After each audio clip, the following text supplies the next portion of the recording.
Madame, Monsieur, bonjour. Merci de nous rejoindre à ce 13h30 pour vous informer au sommaire de ce journal. 72 heures ont été accordées à la commission spéciale chargée d'examiner la possibilité de la levée des immunités parlementaires du sénateur V. Joseph Kabila Kabange de la province du Haut-Tuélé. Le pont jeté sur la rivière Nzuro dans le territoire de Ouacha s'est effondré. Des solutions idoines sont envisagées. Une fois de plus, bonjour et merci d'être avec nous dans cette livraison de l'actualité sur la télévision nationale congolaise. Nous ouvrons ce journal par la célébration demain 17 mai de la journée des forces armées. À cette occasion, la rédaction du journal télévisé de la RTNC a fait le focus sur l'école de guerre, son fonctionnement et sa mission. Elle forme des stagiaires militaires. C'est à suivre dans ce reportage de Joseph Oscar Mbalkaïch.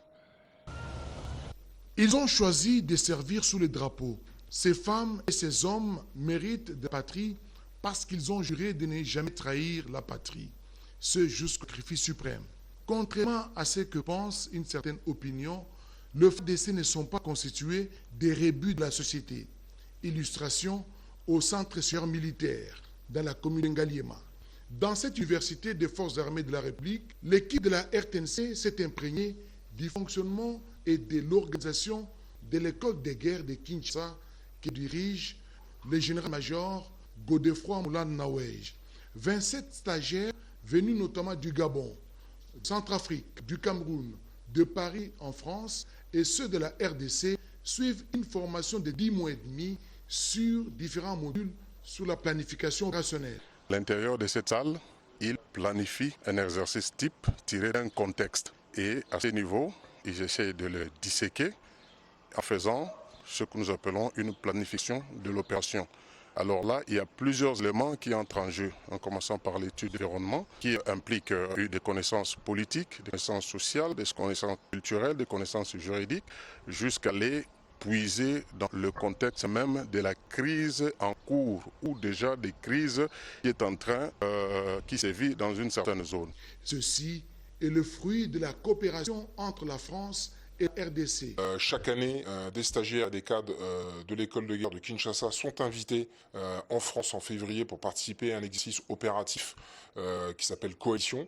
Ils y restent 15 jours. Ils participent avec tous les stagiaires français et internationaux de l'école de guerre Paris à cet exercice. Et par réciprocité, l'école de guerre de Kinshasa invite des stagiaires de l'école de Paris à participer à son exercice opératif qui s'appelle BILA. Et du coup, cette année, nous avons 4 stagiaires de l'école de guerre Paris, 3 Français et un Lituanien, qui permettent d'augmenter les échanges et la connaissance mutuelle entre les différents pays, sachant que l'école de guerre Kinshasa comprend elle-même sur ses 27 stagiaires 13 internationaux, dont un Français. Le groupement des écoles supérieures militaires est dirigé par le général-major Monique Gomo, commandant de ce groupement. À côté de l'école de guerre de Kinshasa se trouve l'école de l'administration militaire. C'est là que nous avons trouvé en pleine séance académique le professeur José Adolphe Voto en train de dispenser les cours sur la communication opérationnelle. L'employabilité des ex-combattants de la partie est du pays, sujet au centre des échanges entre le coordinateur national du programme de désarmement et démobilisation, relève communautaire et stabilisation PDDCRC, Jean de Dieu Désiré Tangatitas. Il était avec la directrice de l'EIT. Il s'agit de Nteba Soumana. On en parle de reportage signé Peggy Mukunda. L'accompagnement et l'engagement de l'Organisation internationale du travail s'avèrent nécessaires et importants pour le programme de désarmement, de mobilisation, relèvement communautaire et stabilisation PDDRCS pour la réintégration des ex-combattants dans l'Est du pays. Le coordonnateur national du PDDRCS, Jean de Dieu Désiré Tangatita, était l'hôte de la directrice du bureau de l'OIT en RDC, Nteba Soumana. Cette rencontre a occasionné une vision claire sur les priorités du programme grâce à des explications concernant les partenariats qui viennent d'être signés avec le ministère de la formation professionnelle et le PDDRCS sur la formation professionnelle et démobiliser des litouries, mais aussi les travail forcés des enfants pendant les conflits. Pour la directrice du bureau en RDC, l'OIT travaillera désormais en synergie avec les PDDRCS. Nous sommes très contents qu'ils soient venus nous voir pour que nous puissions explorer les pistes sur le toit. Nous avons déjà identifié les pistes sur lesquelles nous pouvons avoir des résultats. Nous sommes en accompagnement et nous allons soutenir le programme. Le programme déterminé à cultiver davantage une coordination cohérente pour une collaboration optimale. C'était vraiment une opportunité de partager avec Madame la directrice sur les expériences de l'OIT. Nous avons évoqué la question sur les coopératives qui vont être mises en place par les démobilisés, qui vont bénéficier du programme. L'OIT détient une richesse extraordinaire d'expertise et de leçons à capitaliser en la matière. Plusieurs autres réunions seront organisées dans le but d'approfondir et fixer cette collaboration entre l'OIT et les PDDRCS.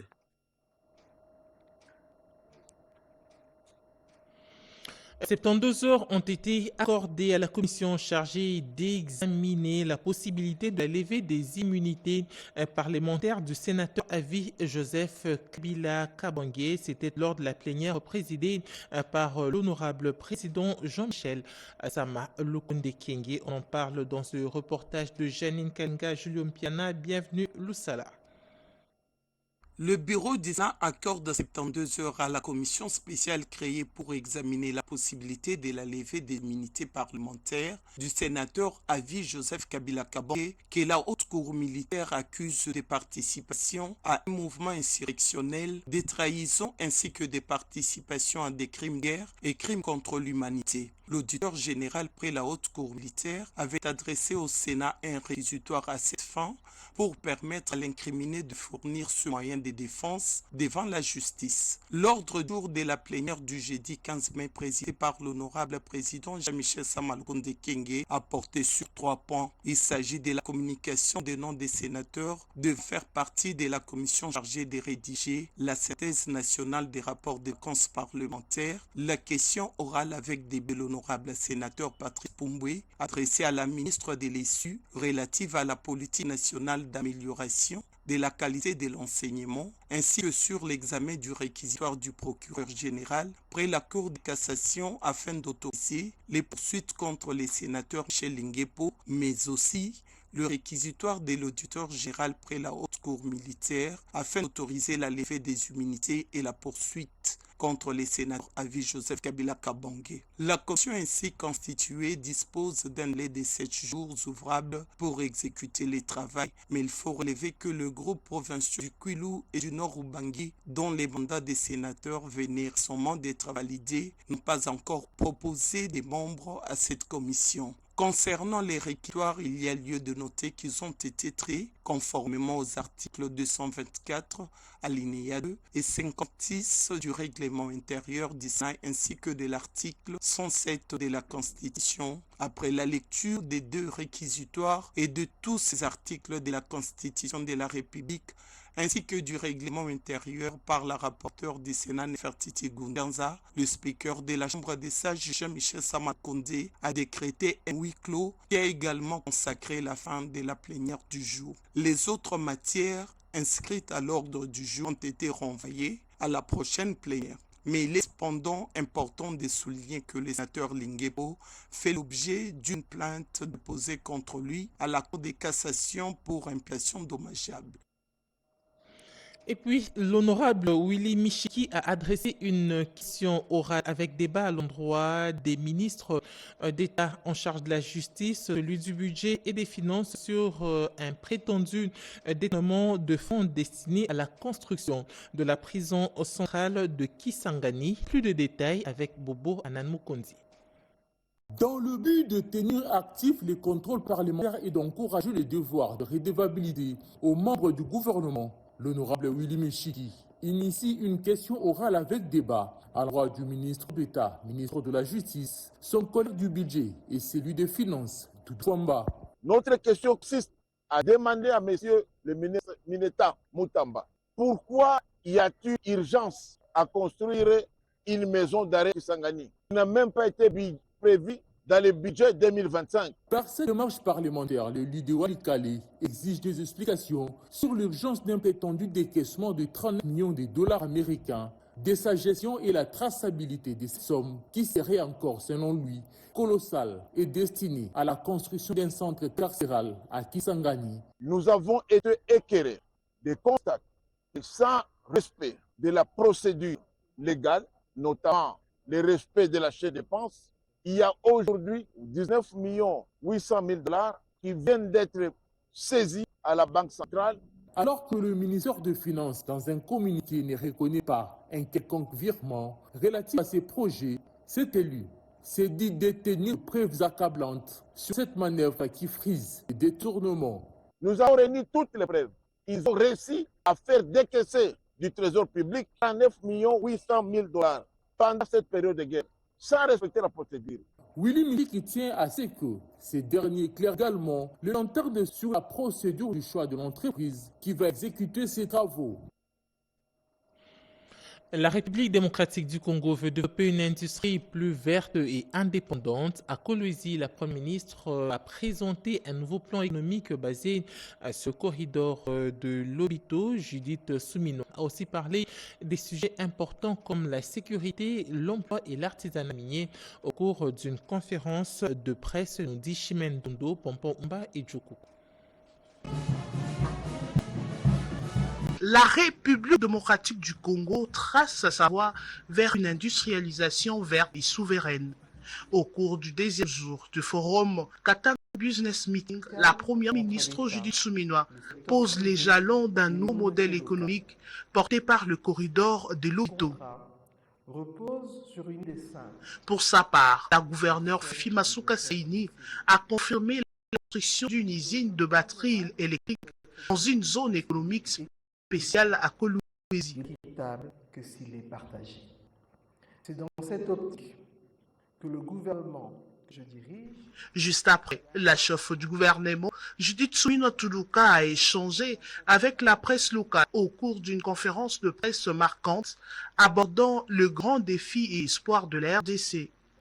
Sécurité, industrie, emploi, artisanat, minier, un message fort tourné vers l'unité et le développement.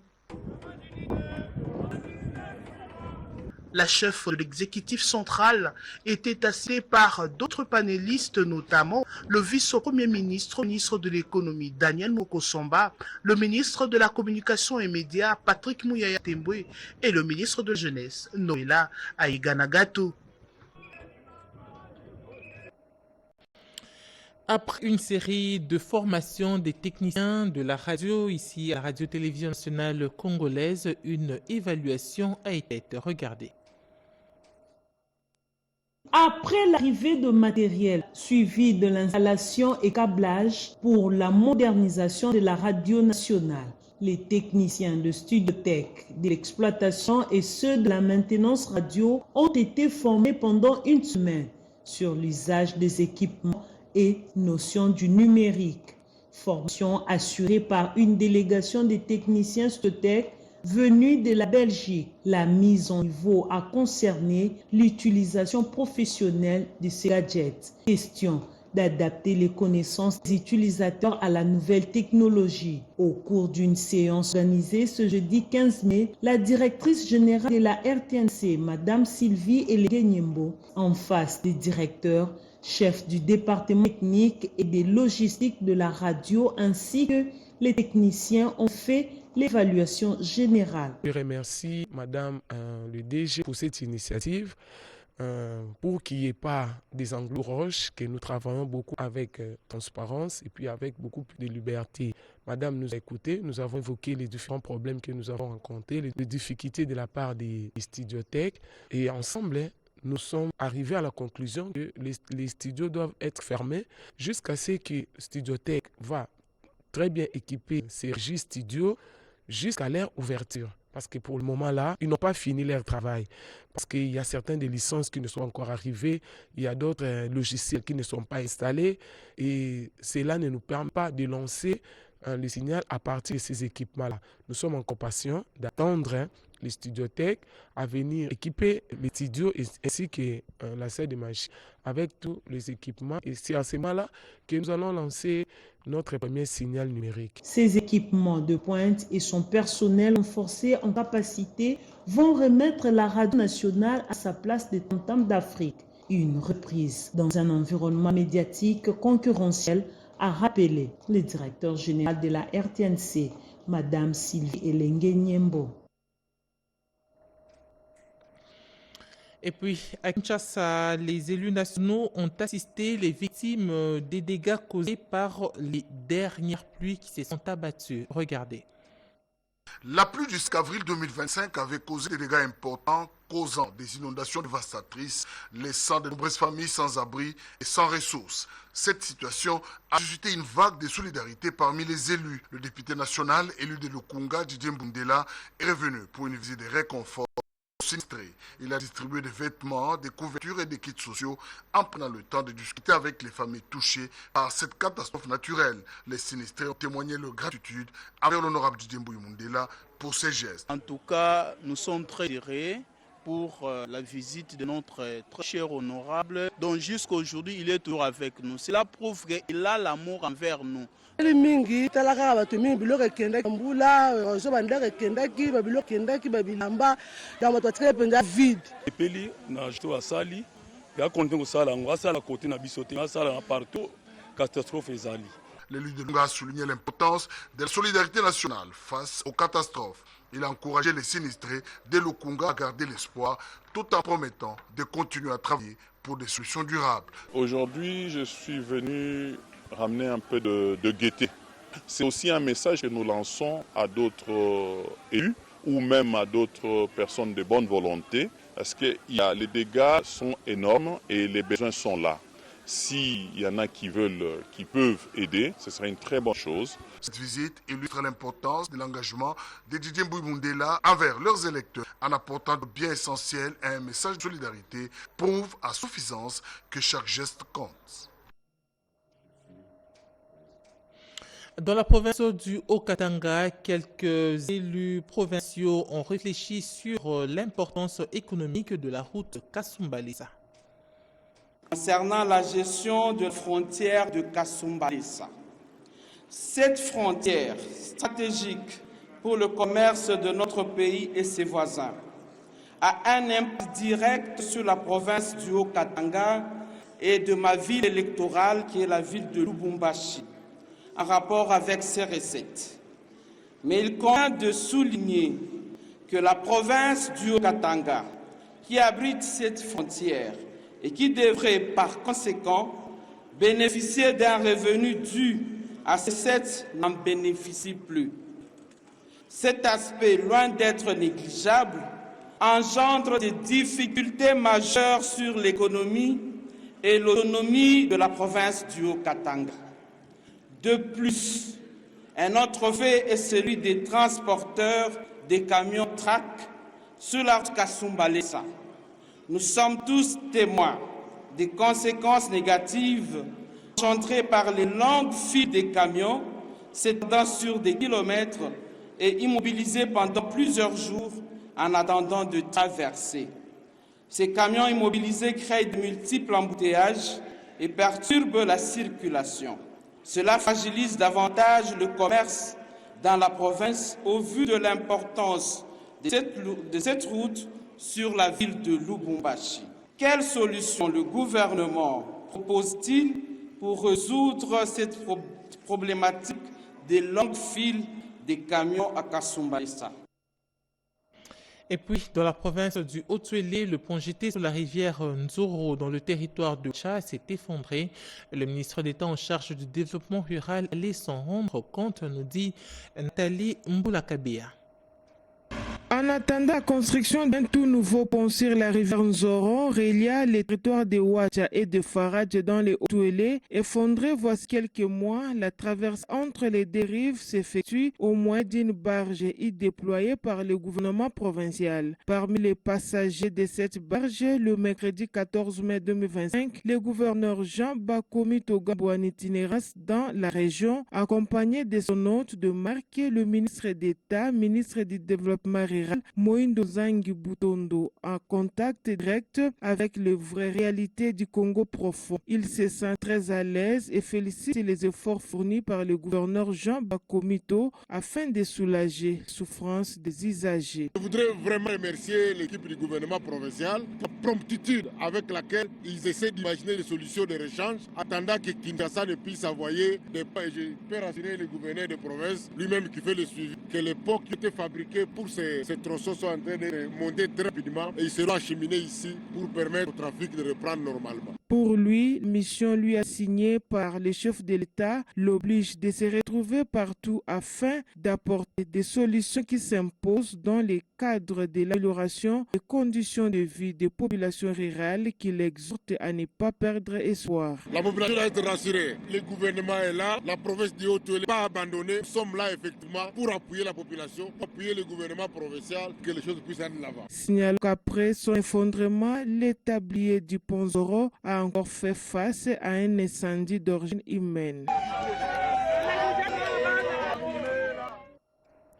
Ouf soulagement au secteur de Bukanda dans le Haut-Katanga. Le secteur Sébastien Mouampé vient d'acquérir 2 nouveaux bus tout neufs pour le transport du personnel de 2 groupements de cette entité. Le but est de résoudre le problème de transport qui se pose avec acuité. Images et commentaires. Le secteur de Bukanda, dans le territoire de Kipushi, province du Haut-Katanga, vient de doter 2 entités sous sa tutelle d'un moyen de transport du personnel. 2 bus neufs de 14 places assises ont été mis au groupement Kasongo et Shindaika. Objectif pallier aux difficultés de transport auxquelles étaient confrontés les agents de services publics commis à ces 2 entités. C'est l'administrateur du territoire de Kipushi, Bopé Kapalo, qui a remis les clés de ces véhicules au chef de secteur de Bukanda, Sébastien Mouampé. Le chef de secteur de Bukanda a appelé les 2 responsables de groupement bénéficiaires de ce moyen de locomotion de bien gérer ces bus en bon père de famille. Nous tenons à remercier sincèrement les chefs de secteur pour cet acte parce que les travailleurs avaient une difficulté de parcourir les trajets pour arriver au bureau. Néanmoins, cette fois-ci, nous aurons une facilité d'aller rapidement et rentrer au bureau. Et nous disons que nous allons garder ce véhicule en un bon père de famille. Merci beaucoup. Fini donc le calvaire des transports pour ces 2 entités du secteur de Bukanda, faisant d'une pierre 2 coups. Le chef de secteur de Bukanda a lancé le même jour les travaux de réhabilitation de routes des dessertes agricoles dans sa juridiction. Ici, les travaux sont effectués par brigade d'assainissement créée par le chef de secteur. Réhabilitation de quelques écoles dans le Maniema. Plus de 11 000 tôles ont été remis aux écoles de la sous-division éducationnelle de cette province. Images commentaires.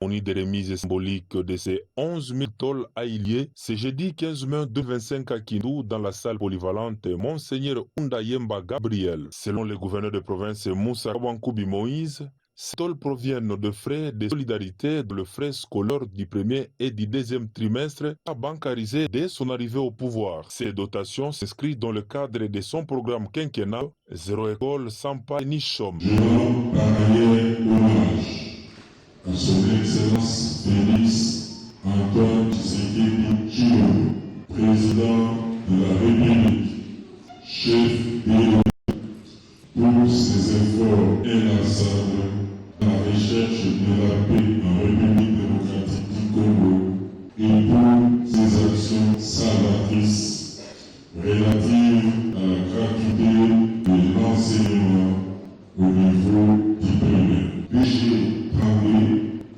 aux bénéficiaires qui sont les écoles du secteur public comme du secteur privé regroupés au sein des 19 sous-divisions des 2 provinces éducationnelles du Maniema et c'est dans le cadre des faits de solidarité scolaire.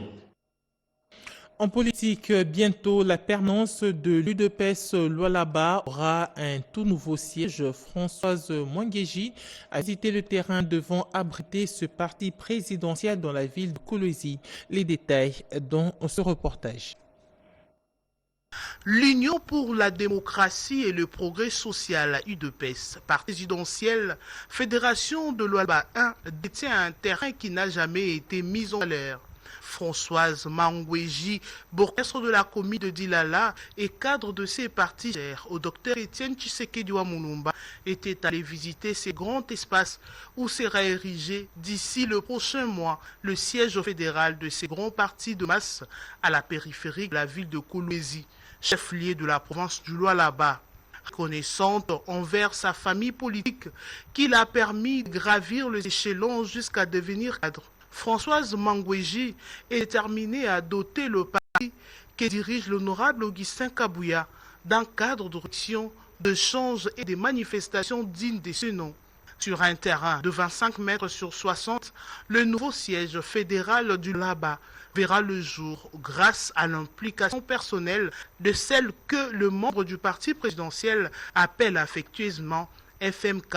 Après la visite du terrain d'ici quelques jours, interviendra la pose de la première pierre qui sera suivie de travaux de construction de bureau fédéral du UDPS Lualaba 1. A noter que Françoise Mangweji est l'une de promis du parti dans la province du Kouir. Parlons culture avant de nous séparer. La Maison de Merveille, ce roman qui relate l'histoire génocidaire dans le Kindu, province du Maniema en 1964, a été écrit par Godefroy Moinaboito. Cet auteur veut enseigner et faire revivre ce récit à la nouvelle génération. Il a été porté sur le fonds baptismaux le jeudi 15 mai au centre Wallonie-Bruxelles, nous dit Rodé Panda. L'histoire de la République démocratique du Congo dans sa diversité, maillée de affres de guerre d'un côté et sa force stratégique sur le plan politique, diplomatique et économique avec ses ressources naturelles et culturelles de l'autre, doit être écrite par ses filles et fils avec respect. L'écriture à travers un livre est un autre canal pour faire véhiculer le message. Dans son roman intitulé La Maison des Merveilles, publié par Godefroy Moinaboito, relate l'histoire du génocide passé en 1964 à Kindu dans le Maniema. C'est une façon d'enseigner et faire vivre ces récits aux générations actuelles qui n'ont pas vécu ces événements. Le sénateur Bamani Saïdi, dont la naissance coïncide avec ce génocide de 1964, a bénéficié du privilège de porter sur le fonds baptismaux cet ouvrage. Le Congo a une histoire riche, pas qu'une histoire des affres, pas qu'une histoire de faiblesse, mais aussi une histoire des points forts,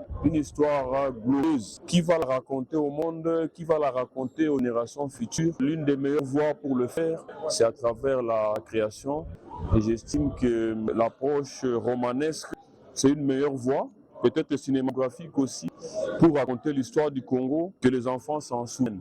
Les amoureux de la plume et de la lecture ont apprécié à juste titre la perspicacité du contenu de cette publication qui vient enrichir la sphère littéraire congolaise. Découvrons ce communiqué de presse de la Régie des eaux SA avant de nous séparer. La Régie des eaux SA, direction régionale de Kinshasa-Ouest, informe ses abonnés des parties centre et ouest de la ville que son usine de traitement d'eau de Ngalima sera en arrêt ce vendredi 16 mai 2025 à partir de 18h et ce suite aux travaux de réparation de la fuite survenue sur la conduite de refoulement des parcs Kitambo N700. Par conséquent, des perturbations seront observées dans la fourniture en eau potable dans les quartiers et communes ci-après. Gombe, Lingwala, Kinshasa, Kasavubu, Ngiringiri, Barumbu, Bondal, Kitambo, Montfleury, Jamaïque, Macampagne et Jolie Parc. La Régie des eaux prie les abonnés concernés de bien vouloir l'excuser pour cet inconvénient. Elle les invite à se constituer des réserves d'eau et les rassure du rétablissement rapide de la desserte dès la fin des travaux. Fait à Kinshasa le 15 mai 2025, directeur régional de Kinshasa-Ouest. Ce journal est terminé, Madame, Messieurs. Nous vous disons merci de nous avoir suivis. L'information continue sur nos antennes en français et dans les 4 langues nationales. Au revoir.